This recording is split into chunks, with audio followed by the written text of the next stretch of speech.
I still had Roland's funeral program on the kitchen counter when my son told me to leave. The coffee in my cup had gone cold untouched since dawn. I'd been sitting at the table watching the rain make rivers down the window pane, when Wesleyan walked in with his usual briskness, shirt tucked, sharp voice, clipped like he was already late for something. He didn't look at me, just dropped a folded newspaper on the table and cleared his throat. "We need to talk." My heart, already tired from weeks of mourning, gave a small jolt. About what he sat across from me like it was a business meeting. About living arrangements. About you. I blinked. This is my house. It was Dad's house. And now that he's gone, the mortgage and bills fall on me. I can't float everything anymore, Ma. I've got Jules pregnant again, and we need that back bedroom for the nursery. I stared at him, not quite understanding. "I can contribute. My Social Security comes in Friday. It's not much, but he waved it off. $800 a month doesn't cover even half the utilities. You need to start pulling your weight, or find somewhere else." My stomach lurched. "You're asking me to leave. I'm not asking. I'm giving you options. Get a job, something part-time, caregiving, clerical, whatever. You used to be a nurse, right? Or move out. There's a shelter downtown for seniors. You'll figure it out." My lips trembled, but I held my voice steady. "I've just buried my husband." Wesleyan stood already checking his phone. "And I've got a baby on the way." Life doesn't stop. He left without waiting for a response. I sat there for a long while, the ticking of the wall clock louder than my own breath. That night, I packed my things into 2 suitcases. I took Roland's watch from the drawer, my nursing license from decades ago, and a photo of Wesleyan when he was 8, smiling, gap-toothed arms around my neck. By sunrise, I was standing on a curb with no home and nowhere to go, rereading the name of the agency my old friend Vernell had written on a napkin the week before. I clutched that napkin like it was a lifeline. Vernell had mentioned the agency in passing just before Roland's diagnosis turned into hospice. "They place caregivers with high-end clients," she'd said. "Private residences, decent pay, and room and board." At the time, I waved her off. I never thought I'd need work again, let alone start over at 69.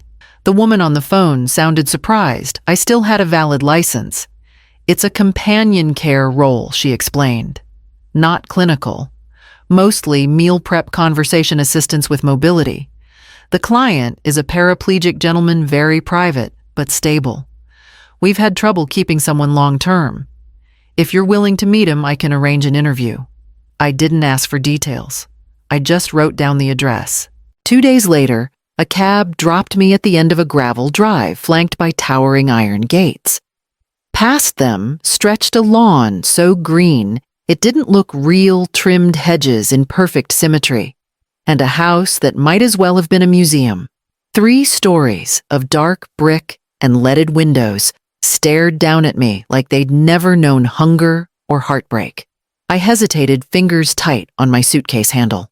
A breeze stirred the trees, and I caught the scent of lavender and rain-wet stone. Then the front door opened, and a woman in a navy blouse stepped out. "Mrs. Drager," she asked crisply. "I'm Ebony Morell, house manager. Mr. Kane is expecting you." She didn't offer a handshake, just turned on her heel and motioned for me to follow. Inside, the air was heavy with polish and stillness. No family photos, just oil portraits and marble floors. I felt like I was trespassing, and maybe I was. Ebony led me through 2 long corridors until we reached a room with glass walls and creeping vines outside. "He's in there," she said. "Don't be thrown off if he's cold. Mr. Kane has dismissed 17 caregivers in 2 years. 17. She opened the door and I stepped inside. And then I heard his voice, low and smooth, familiar, in a way that made my breath catch in my throat. "Thank you, Ebony. That'll be all." The voice came from the far end of the room near the wide bay window. I couldn't see him clearly yet, just the outline of a man seated in a wheelchair. Back partially turned sunlight, crowning the silver of his hair. I stepped in cautiously, my shoes soundless on the polished wood floor. Evany closed the door behind me, and then it was just us.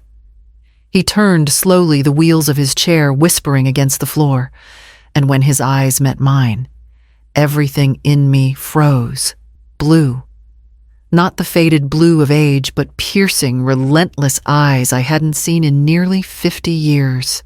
My hand involuntarily moved to the pendant at my throat. "Marceline," he said. My name came out of his mouth like a memory. I opened mine to respond, but nothing came. I nodded instead, unsure what part of me had taken over. I wasn't expecting someone. He hesitated and then smiled faintly, though it didn't reach his eyes. "Like you." I cleared my throat. "The agency said you were looking for a caregiver." I've done this kind of work before. Long ago." He gestured to the armchair across from him. "Please, sit." I obeyed, my knees aching as I lowered myself down. My hands trembled slightly, so I folded them in my lap to hide it. He studied me for a long time, longer than polite. "You look familiar," he said at last. I forced a gentle smile. "Maybe I just have one of those faces." He tilted his head as if trying to place something just beyond reach. "Perhaps." We sat in silence for a few moments, and then he asked about my background, my health, whether I was comfortable with rigid routines. I answered every question carefully, my voice steadier with each one. He never broke eye contact. At the end, he simply said, "You'll do." Evany reappeared to escort me to my room, but I barely heard her. My thoughts were still in that sunlit room with the man who once promised he'd come back for me, and now somehow had. The guest suite they assigned me was larger than my entire first apartment with Roland. A bed with carved posts, a small writing desk near the window, and a private bathroom tiled in green and white marble. I unpacked slowly that first night. Folding each item with care, I didn't quite feel trying to convince myself this was a fresh beginning, not a slow erasure of everything I used to be. I kept hearing his voice, not the polished, clipped cadence he used during our interview, but that first moment, the way he said my name, like it had been sitting at the back of his throat for decades. After dinner, I tugged open the bottom drawer of the dresser to store the last of my sweaters. It jammed halfway the track, catching on something. I knelt down, fingers fishing around until I found it a loose floorboard just slightly lifted. Curiosity nudged me past caution. I pried it open and found a bundle wrapped in yellowed linen. Inside were letters thick with dust, bound in twine. I held one up to the light. The handwriting was unmistakable. MD. The envelope read. The return initials, TH. My breath left me. My hands began to tremble as I slid the first letter out. My dearest Marceline, they told me you'd married. I didn't believe it at first. I kept thinking I'd walk back into town and you'd be standing on the porch, waiting for me like I asked. But the house was empty, the porch gone. Still, I hope you kept the ring. I read the entire thing, sitting cross-legged on the floor, my fingers numb, my mind buzzing. There were 7 more letters in the bundle, all of them addressed to me. All of them written after I thought he had disappeared forever. I set them down gently and looked toward the dark window. His name was different now, his face older, but the words were his, and the ache they left behind hadn't aged a day. I pressed the envelope to my chest and whispered the name I hadn't said aloud in over 4 decades. Tolan. I didn't sleep that night. I couldn't. The letters sat in a neat stack on my desk, their edges curled from age, but the ink still bold, still breathing. Tolan, or Aldrich, as he was now called, had written to me long after I'd thought he vanished. His words were raw, unfinished. He spoke of coming back, of building a life of promises never broken in his heart.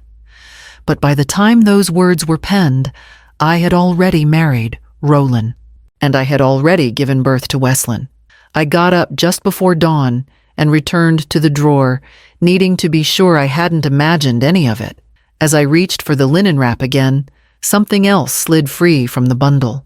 A folded document. Not a letter. It was a medical intake form dated 5 years ago. At the top, Aldrich Kane. Below it, under emergency contact, was a name written in neat black ink. Wesleyan Drager. My fingers went cold. He had met him. My son had met Aldrich, and not just once. To be listed as an emergency contact meant there had been a relationship, some form of trust. That knowledge cracked something in me I didn't know could break further. Wesleyan had known. Known this man was someone from my past, someone important. Maybe not the whole truth, but enough to matter. And still, after whatever had passed between them, he'd come home and told me to find a job or sleep on the street. I sank into the chair and stared at the document. The air felt too thin. Had Wesleyan suspected who Aldrich truly was to me? Or worse, had Aldrich known exactly who Wesleyan was? I didn't want to believe my son capable of such cruelty, but the evidence sat in my lap, undeniable. I reached for the last letter in the bundle, one I hadn't read yet. It was shorter, rushed, dated just before Aldrich's accident. I've made arrangements. If I don't make it back, at least he'll have something. The boy we never named together. The boy I raised without telling the truth. My son, his son. Our secret. The sun was just beginning to rise when I stepped into the conservatory, letter still clutched in my hand. Aldrich sat where I'd left him the evening before. Eyes closed. His face tilted slightly toward the light. For a moment I watched him, not as a patient, not as a man in a wheelchair, but as someone I had once loved fiercely and mourned silently. I found the letters, I said softly. His eyes opened slowly at first, then fully. No surprise registered on his face, only something quiet. Acceptance, maybe. You kept them, I asked, not accusing, just aching. I couldn't throw them away, he said, voice hoarse. They were the only thing I had left of you. I moved closer. Sat across from him, again, the same place we had first met. Why didn't you send them? I did, he said. Everyone. I blinked. I never received a single letter. He nodded slowly. I know that now. After I came back and found you gone, married. I tried to understand. I told myself you'd chosen, but I couldn't let go. I tracked down where you'd moved. I wrote again, left messages through a friend. Nothing. My parents. I whispered the truth, dawning like a cruel sunrise. They must have intercepted everything. I assumed you moved on, he said. That I was too late. I looked at him for a long moment. The silver in his hair. The softness in his eyes. He looked so different. And yet, not at all. You were never too late, I said, barely above a breath. I just didn't know you came back. We sat in silence. I could feel my pulse in my fingertips. There's something else, I finally said. Something I never told you. His eyes met mine again, steady and searching. You have a son, I said. Wesleyan. He's your son Tolan. His hands stilled in his lap. I saw the truth hit him sharp, wide, silent. I raised him with Roland. He doesn't know the truth. Not all of it. But he's met you. Before. 5 years ago. And that's when Aldrich whispered almost to himself, then he already knows. He didn't ask for proof, didn't demand a test or need a timeline. He simply closed his eyes and whispered. I always wondered why I kept thinking of him when I looked in the mirror. It wasn't just the bone structure. We talked for hours after that, more openly than we ever had as young lovers. He told me about the years between how he'd made his fortune under a new name, how the accident had changed everything, how the house had grown quieter with every caregiver that quit, every business partner that drifted away. He came here looking for something Aldrich said of Wesleyan. He didn't say it aloud, but I saw it. That hunger. I nodded. He was always reaching for more than I could give him. I had hoped. He paused. I wanted him to feel a connection. I didn't know who he was to me then. just that something felt unfinished. He asked me if Weslin knew the truth. I told him I wasn't sure. But the way Weslin had treated me, cutting me off with such precision, it felt personal, not just selfish. Calculated. That evening, Aldrich met with his lawyer. I wasn't present for the conversation, but I saw the folder when it was handed over. The top page read, Amendment to Last Will and Testament of Aldrich Kane. When I asked him about it later, he said simply, I'm giving everything to people who need it. There'll be a foundation. In your name, I protested. That's not why I came here. I know, he said. That's exactly why it's yours. He smiled gently. You always gave. You raised a boy, built a home, held a marriage together without ever asking for anything. Now you're here offering comfort to a man who once vanished on you. And you're still not asking. The room fell quiet. I could feel the warmth of his gaze, steady and kind. He reached into his desk, pulled out a folded document, and set it before me. A second paper. The DNA results. Positive match. Weslin was his son. I wanted to be sure, he said, before I decide what kind of father I can still be. He showed up on a Saturday morning. No call, no warning. Just the growl of his SUV pulling into the circular drive and the sharp slam of the door. I was in the garden trimming back a row of pale lavender when Evany came to find me. Mrs. Drager, she said tightly, there's a man at the front door. He says he's your son. My heart dropped, not from fear, but from something colder. Anticipation. I wiped my hands, nodded, and followed her back inside. Weslin stood in the marble foyer like he owned it. His jaw was tense, eyes wild with something between accusation and disbelief. So this is where you ended up, he said. Didn't waste any time, did you? I didn't flinch. Would you like to come in, or do you prefer to throw insults from the door? He followed me into the study. Aldrich was already there, waiting in his chair, his presence calm and unmoved. You knew who he was, Weslin hissed, rounding on me. You came here on purpose. I didn't, I said quietly. I answered a listing. I had no idea. Don't lie to me. I'm not, I said. But I will now. Aldrich set the folder on the desk. The DNA results in plain view.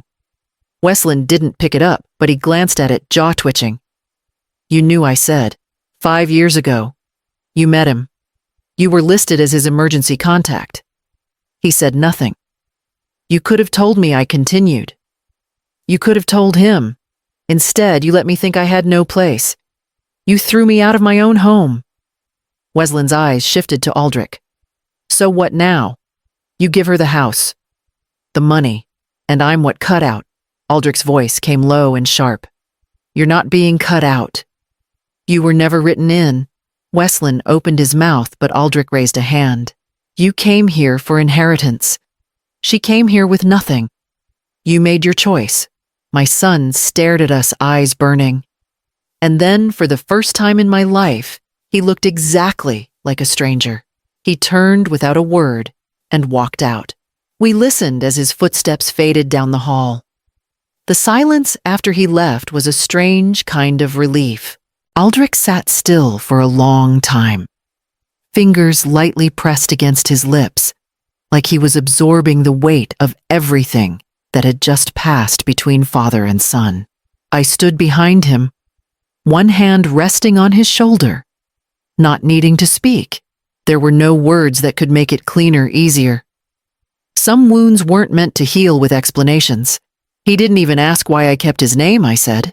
After a while, he just assumed I betrayed him. You didn't, Aldrich replied. He's spent too long convincing himself the world owes him something. The truth won't fit into that. I nodded. Maybe I made him that way.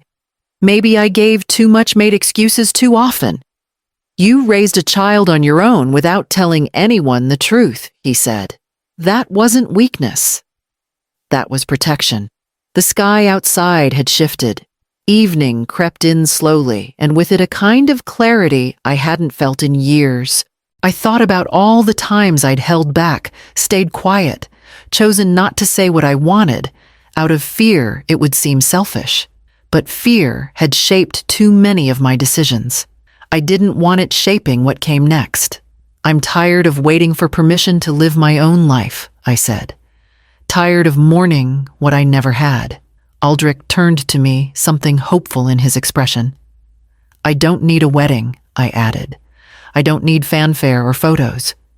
But if you're asking me to stay, not as a nurse, not as someone to fill space, but as your partner, I'm saying yes.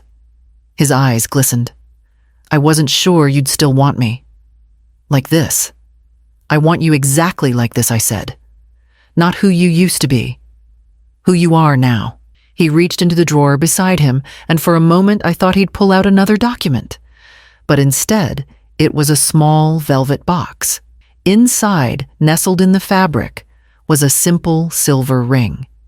The same one I had given back to him the day before I married Roland. 6 months later, the garden bloomed brighter than I remembered it ever had. I rose early each morning to tend the roses and walk the stone paths with Aldrich beside me. His wheelchair wheels softly rolling over gravel. We didn't talk much on those walks. We didn't need to. Peace, I'd learned, was often quiet. We never made an announcement, never invited anyone to a ceremony. But one morning, over coffee and jam toast, I slipped the silver ring back on my finger. He saw it, smiled, and reached for my hand. That was the only moment that mattered. The foundation Aldrich had created now bore my name, the Draeger Fund. We met with advisors, board members, lawyers. I gave my input, even though I still felt strange seeing my name on letterhead. It wasn't about ego. It was about doing something that would last beyond us, especially for women who'd lived lives like mine. Women whose love had been quiet, unseen, and far too often unpaid. We received a letter from Wesleyan forwarded through the legal office. A single paragraph requesting a meeting. He offered no apology, just vague intentions about reconciliation. I didn't reply. I'd spent enough years waiting for him to see me. A week later, I burned the letter in the fireplace. Not out of rage, just release. One night, I took the old photo of Tolan and me back when we were young and weightless, and placed it in a small frame on the windowsill of the guest room. Not hidden anymore. Just there, acknowledged. That room, once mine, now belonged to visiting staff. I'd moved into the master suite into Aldrich's world, into a life we were finally brave enough to share. We had no guarantees, no sweeping future plans, but we had this time, and that for me was finally enough. After dinner, I took my tea out to the garden and sat beside the small stone where I'd buried the envelope of old letters. The wind rustled through the lavender, and I closed my eyes, holding the warmth of now. Everything I had lost had led me back here, to what remained.